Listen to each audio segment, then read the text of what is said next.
क्या 6 नंबर, देखिए इसे ग्राफिकली सॉल्व करना है अगर इसके यूनिक सॉल्यूशन हो तो इक्वेशन देखिए क्या दिया, 3y इक्वल टू में 5 माइनस 6। तो इसको थोड़ा सही कर देते हैं, वेरिएबल कॉन्सेप्ट को एक एक तरफ सेपरेट कर देते हैं।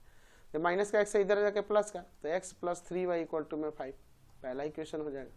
दूसरा है आपके पास 2x इक्वल टू में y प्लस का 3, तो y को इधर ले आते हैं तो हो जाएगा 2x minus y equal to में 3, ये सेकंड इक्वेशन हो गया।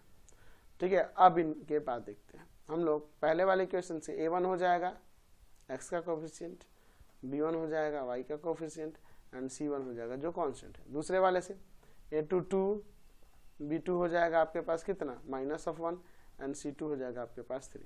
तो चलिए a1 बाई a2 की अगर हम बात करेंगे तो वो 1/2 होगा, और b1 बाई b2 की बात करेंगे तो 3 बाई -1 यानी -3। तो यहाँ देख रहे हैं कि a1 बाई a2 इक्वल नहीं है b1 बाई b2 के, तो इसलिए इसके कैसे सॉल्यूशन होंगे, यूनिक सॉल्यूशन होगा ना जी, यूनिक सॉल्यूशन। तो कह रहा है यूनिक सॉल्यूशन होगा तो इसको ग्राफिकली आपको सॉल्व करना है। तो ग्राफिकली चलिए सॉल्व करते हैं। लेते हैं फ्रॉम इक्वेशन फर्स्ट, क्या था x plus 3y equal to में 5, तो x इक्वल टू नहीं हो सकता है 5 माइनस का 3y। चलिए अब इसके दो सॉल्यूशन यहाँ पे निकालते हैं। मैं पुट कर देता हूँ y इक्वल टू में 1, तो x इक्वल टू आ जाएगा 5 माइनस 3 इंटू में 1, 5 माइनस 3 यानी कि 2। मैं पुट कर देता हूँ y इक्वल टू में सपोज 2, तो x इक्वल टू में आ जाएगा 5 माइनस 3 इंटू में 2 यानी 5 माइनस 6 यानी -1। तो हमने इसके दो सॉल्यूशन यहाँ पे निकाल दिए। क्या क्या है जी, तो हम लोग देख रहे हैं y की जगह पे 1 रखे हैं तो x का आ गया है 2, y की जगह पे 2 रखे हैं तो x का आ गया -1। अब दूसरे वाले इक्वेशन से लेते हैं फ्रॉम इक्वेशन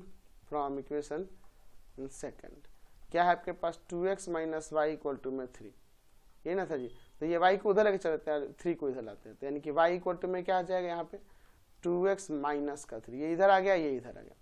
अब इसमें पुट करते हैं x इक्वल टू पे सपोज 1 पुट करते हैं, तो y इक्वल टू में क्या आ जाएगा 2 इंटू में 1 माइनस 3 यानी कि 2 माइनस 3 यानी कि -1 आ जाएगा।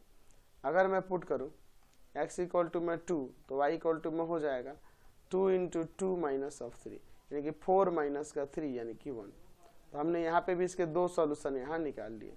इसको मैं यहाँ चार्ट बना के दिखाता हूँ, x एंड y। x का 1 रखे हैं तो y का -1 आया है, x का 2 रखे हैं तो y का 1 आया है। ठीक है, चलिए तब इसका हम लोग ग्राफ बनाते हैं। चलिए ध्यान दीजिएगा यहाँ पर हम ले सकते हैं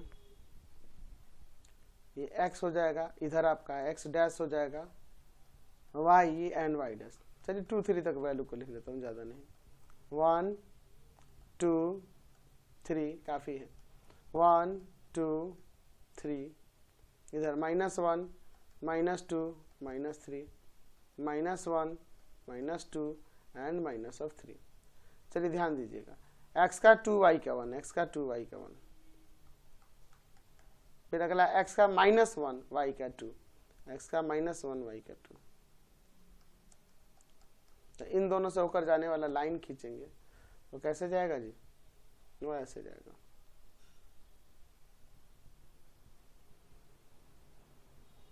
ठीक है, इसका इक्वेशन मैं यहाँ पे लिख दूंगा। इसका इक्वेशन क्या था, इक्वेशन था 3y इक्वल टू में 5 माइनस का x, 3y इक्वल टू में 5 माइनस का x, ये ना था जी।